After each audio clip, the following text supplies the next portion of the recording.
Hi, class. It's good to be doing Hebrew with you. I hope you're enjoying it as much as I am. And I want to make sure that we are all moving forward, keep completing assignments, exercises, vocab quizzes, and don't worry if you run out of time and you've not done everything. We are going over the same things to review. Notice this will be the third week in a row that we're working on vocabulary from the first 21 chapters. Just keep learning it. It will come quicker as you learn it better, and as we shake off some of the rust and remember what we did last semester. As always, try to finish things by Friday. Let me know if you can't. And let's start now with the Shema as we do memory work and think through memory work together. You will be writing this one more time this week. Shema Yisrael Adonai Eloheinu Adonai Echad Va'ahavta et Adonai Eloheka B'kol Lavavaka U'b'kol Mafsheka U'b'kol Ma'odeka. And you will be working for next week on Numbers 6:24. Yobarekaka Adonai v'yishmereka. I'm sorry, for this week. That's for this week. That's by this Friday. I'm mixed up. You will be doing that new one verse, and you will translate it. That is a first part of the priestly blessing. I also want you to know we will be doing some exercises from the new chapters. So I'm getting my book. I'm going to read to you the vocabulary from chapters 22 and 23. We are not testing you over them this week. I like you to review them for a week or two and then be quizzed over them. So, but I will read them to you so you can start putting them into your memory. Chapter 22, Ahaz is he seized or took possession. Ganav, he stole. Hafak, he overturned or changed. Haras, he broke down or destroyed. Hagar, he bound or girded. Hidesh, that's only in the PL, he renewed or repaired.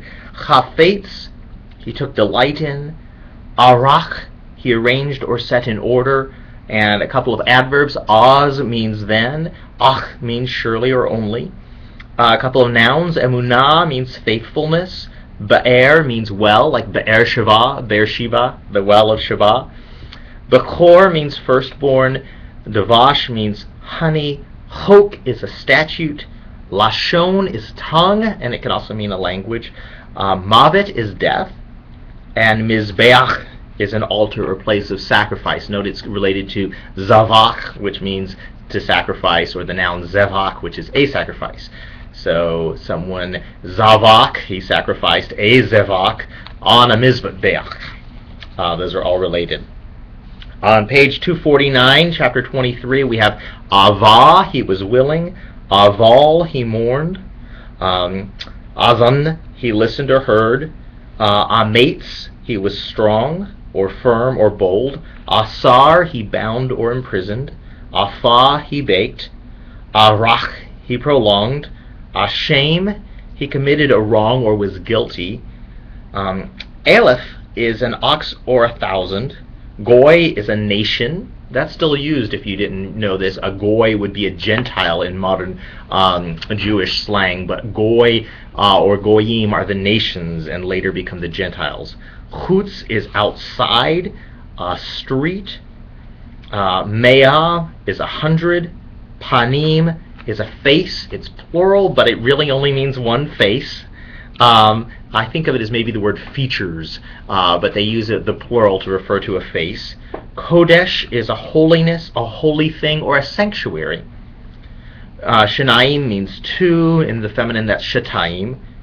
Shalosh means three. In the feminine, that's shalosha.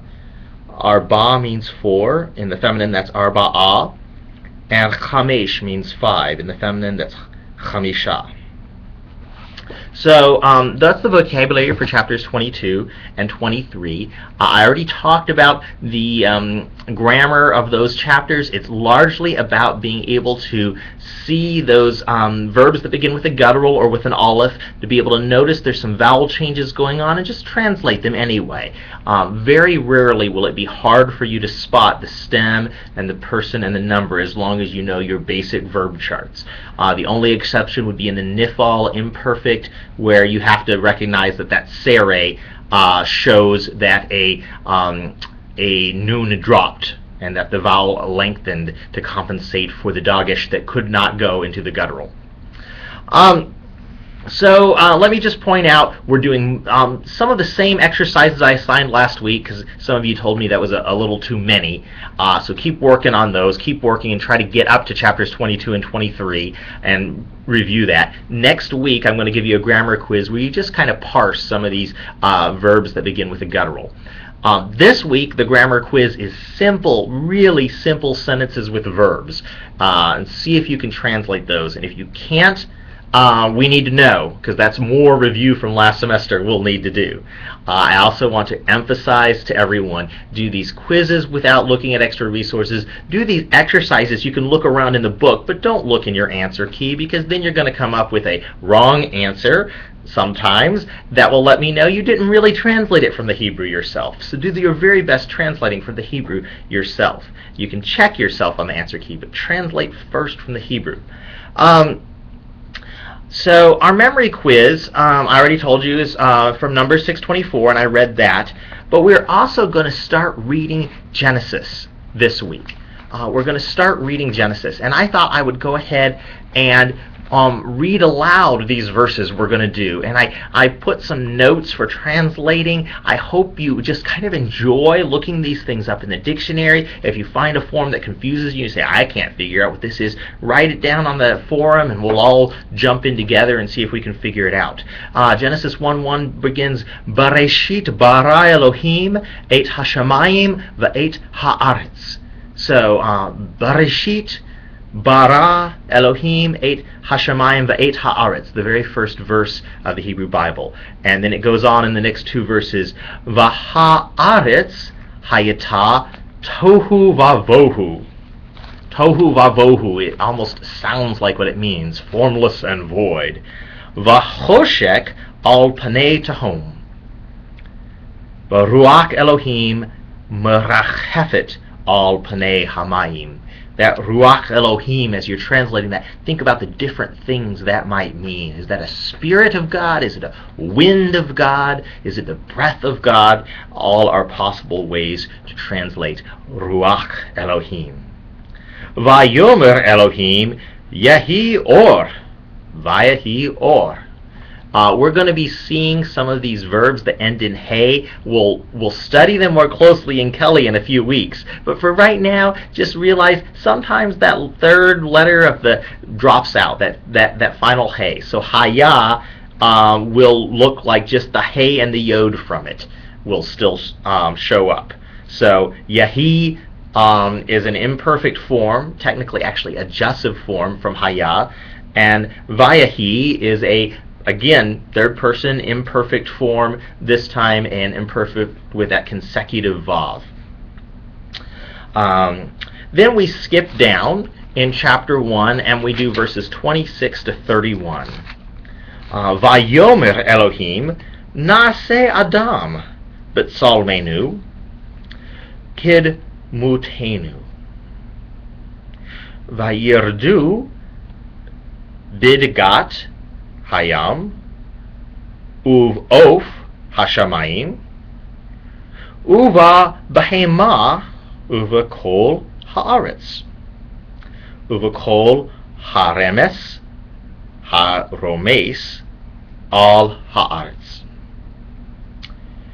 Vayivra Elohim et Haadam B'Tsalmo, B'Tselem Elohim bara oto, Zakar un Keva bara otam.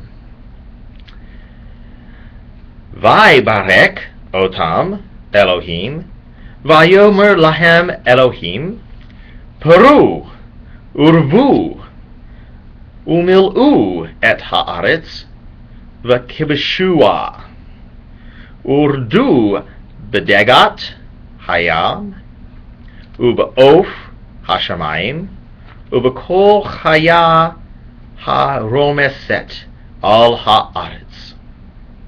Vayomer Elohim, hine natati lachem et kol esev zorei zera asher al panei kol haaretz, ואת כל העץ אשר בו פרי עץ זורעי זרע, לכם יחיה לאוכלה.